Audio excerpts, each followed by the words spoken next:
बिलाल सजवारी जी, कितना जुल्म, कितनी ज्यादती हुई है। बेचारे 5 सवाएं वो हेलीकॉप्टर से करने की सोच रहे थे और 5 सवाओं की जगह उनको गली गली मोहल्ले मोहल्ले जाके लोगों के हाथ पैर जोड़ने पड़ेंगे। विधायकी का चुनाव बड़ा मुश्किल भरा होता है। कहना पड़ेगा हम आपके इलाके के खड़ंजा बिछाएंगे, नाली ठीक कराएंगे। कहाँ वो हेलीकॉप्टर की सभाएं और कहाँ रिक्शे और ठेले पे बिठा दिया मोदी जी ने। क्या लग रहा है कि राजस्थान की नाराजगी, मध्य प्रदेश की नाराजगी, राहुल और मोदी की जंग होगी तो क्या सीन नजर आएगा? देखिए, बड़ा इंटरेस्टिंग होने जा रहा है चुनाव, संजय भाई।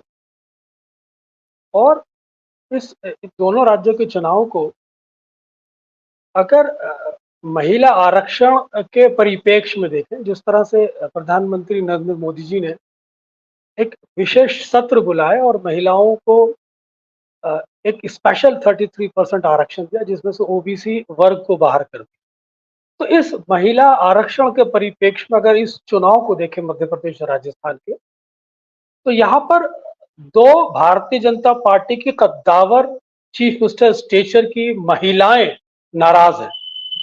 एक वसुंधरा राजे सिंधिया है और दूसरी उमा भारती। और ये इसलिए इंपॉर्टेंट है क्योंकि एक तरफ आप महिला आरक्षण की पॉलिटिकल कॉल ले रहे हैं देश के अंदर, और महिला आरक्षण कार्ड पर एक स्विंग चाहते हैं 50% आबादी के बीच। और आप बड़े आश्वस्त थे कि इस महिला आरक्षण पर शायद आपका भविष्य एक नया चुनावी रंग दिखाएगा और उसमें आप एक बड़ी कामयाबी हासिल करेंगे। लेकिन देश की अंदर और खासतौर से मध्य प्रदेश राजस्थान में जो इम्पोर्टेंट महिलाएं हैं, जिसमें वसुंधरा राजे है और उमा भारती है, इनकी नाराजगी ने ये साबित कर दिया है कि महिला आरक्षण से संबंधित जो बिल लाया गया था वो कितनी कोरी कल्पना थी। अब अगर आप पर्टिकुलर राजस्थान की बात करें, देखिए, वसुंधरा राजे को काफी समय से साइडलाइन करने के लिए जो भारतीय जनता पार्टी के केंद्रीय लीडरशिप जो काम कर रही थी, उसके अंदर गजेंद्र शेखावत, जो एक राजपूत बिरादरी से नेता होते हैं, शेखावटी से आते हैं और जैतपुर से चुनाव लड़ते हैं। वहीं ओम बिरला, जो बनिया बिरादरी को संबंध रखते हैं और कोटा से चुनाव लड़ते हैं। वहीं अर्जुन मेघवाल, जो शेड्यूल कास्ट है और बीकानेर से चुनाव लड़ते हैं। और इसी तरह प्रदेश अध्यक्ष सीपी जोशी, जो एक ब्राह्मण है, जो ओम बिरला के बहुत करीब भी माने जाते हैं। ये वो कॉकस था और यही वो एक जातीय समीकरण की रूपरेखा थी जिसके माध्यम से वसुंधरा राजे को काफी समय से साइडलाइन करने की तैयारी कर रही। लेकिन वसुंधरा राजे अपने आप में एक राजस्थान में इतनी हैवी वेट नेता है जिनका एक पैन इस पूरी राज्य के अंदर एक अपना आधार है, एक करिस्मेटिक लीडर रही है। और 2018 के अंदर जो चुनाव उन्होंने जब हटी थी तो 0.5% के स्कोर से ही हारी थी। और सबसे बड़ी उपलब्धि थी कि 2018 तक वसुंधरा राजे ने भारतीय जनता पार्टी को पूर्ण बहुमत की सरकार दी थी। एक तरफ आप महिला आरक्षण की बात करते हैं, उसी तरफ वहीं आपके देश राजस्थान की सबसे कद्दावर महिला आपसे नाराज है। दूसरा एक पॉइंट ये भी है कि कलेक्टिव लीडरशिप पर चुनाव लड़ना चाहती है भारतीय जनता पार्टी। लेकिन कलेक्टिव लीडरशिप पर आज जब आप चुनाव लड़ते हैं तो राज्य का भी एक क्षेत्रीय छत्रप होता है जो आपको बैकअप करता है। सवाल यहाँ पे ये पैदा होता है कि मोदी जी अगर वसुंधरा राजे को साइडलाइन करने के लिए पूरी भूमिका काफी समय से बना रहे थे तो विकल्प क्या तैयार किया था? आज प्रधानमंत्री नरेंद्र मोदी जी की जो ब्रांड वैल्यू है वो दिन पर दिन घटती जा रही है और वो अपनी एक्सपायरी के बहुत करीब है, वो एग्जॉस्ट होने जा रही है। वही आप डबल इंजन की सरकार कहते हैं, जहां आप खुद अपना स्टेट का एक इंजन अपने आप से अलग कर रहे हैं। कलेक्टिव लीडरशिप पे आप चुनाव लड़ना चाहते हैं, राज्य के छत्रप आपके साथ नहीं है। एक मैसेजिंग बार बार करने की कोशिश कर रहे हैं आप वहां पर। और विपक्ष जब जब किसी भी चुनाव में उतरता है तो उसकी पहली ये कोशिश होती है कि वो एक ये मैसेज दे कि हम लोग यूनाइटेड हैं। इस मोर्चे पर भारतीय जनता पार्टी पूरी तरह विफल नजर आ रही है। वहां पर बहुत सारे खेमों में भारतीय जनता पार्टी बटी हुई है। रोज खबरें ये आती हैं कि आज कोई छोड़ के जा रहा है, आज कोई छोड़ के जा रहा है।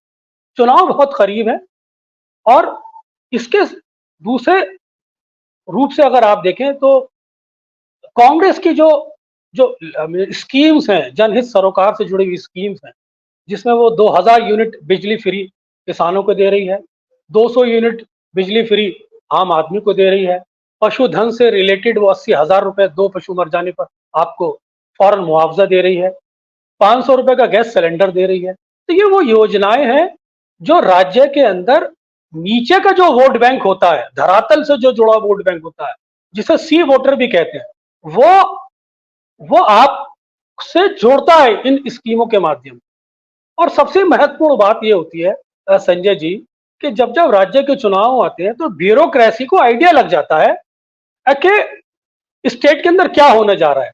अगर ब्यूरोक्रेसी को ये आइडिया हो जाता है कि अगर गहलोत साहब की सरकार जा रही है तो वो नेगेटिव रिएक्ट करने लगती, लेकिन अभी तक ऐसा कोई संदेश नहीं मिला है राजस्थान की ब्यूरोक्रेसी से जिसके आधार पर यह कहा जा सके कि ब्यूरोक्रेसी नेगेटिव रिएक्ट कर रही है।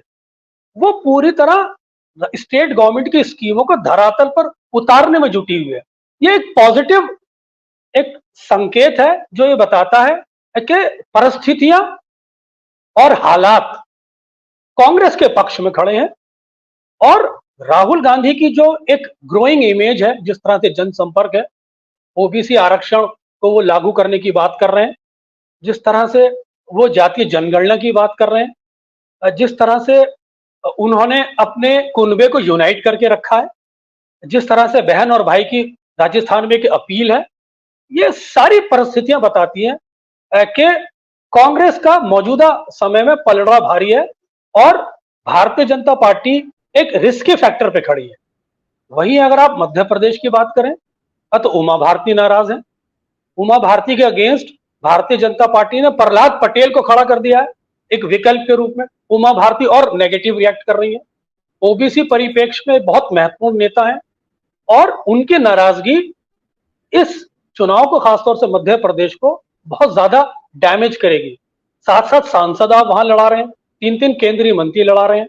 और एक और सबसे महत्वपूर्ण फैक्टर जो निकल के आया है वो मोनिका भट्टी का है, जो आदिवासी समाज से आती हैं और उनके वो समय समय पर सनातन धर्म पर वहां पर के विरुद्ध बयानबाजी करती रही और अमरवाड़ा से मेरा ख्याल है उनको टिकट कंफर्म हुआ है। ये भी एक सनातन वर्सेस जो एक आदिवासी समाज की जो एक विरोधाभासी है वहां पर जन्म दे रहा है। कैलाश विजय वर्गीस का आपने वीडियो मेरे को दिखाया, उनके बेटे को टिकट दिया जाना था, अब्बा जान को थमा दिया। कांग्रेस ने वहां पर जो ओबीसी जनगणना की बात की वो बहुत ज्यादा फेवर में जा रही है। 500 रुपए का सिलेंडर वहां पे भी दे रही है, 100 यूनिट बिजली फ्री दे रही है और 200 यूनिट बिजली हाफ दे रही है। ओबीसी आरक्षण की बात कर रही है 27%, जातीय जनगणना का वादा कर लिया। तो सारी परिस्थितियां ये बता रही हैं कि भारतीय जनता पार्टी को चुनाव में जाने से पहले जिस तरह से अपने कुनबे को यूनाइट करके रखना चाहिए था भारतीय जनता पार्टी, उसमें पूरी तरह विफल रही है। डबल इंजन की सरकार ने अपना खुद एक इंजन अपने आप से अलग कर लिया है और मैं यकीन के साथ कह सकता हूं अगर प्रधानमंत्री नरेंद्र मोदी जी इसी पैटर्न पे चले तो कहीं ऐसा ना हो कि कर्नाटक में आखिरी अंतिम समय में जिस तरह से उन्हें येदियुरप्पा के थोड़ी में हाथ डालना पड़ा था, हाथ में हाथ लेकर घूमना पड़ा था, ऐसी परिस्थिति ना पैदा हो जाए कि कल को जो ईगो क्लैश वसुंधरा के साथ है, उमा भारती के साथ है, कल उनको झुक के मिलना पड़े।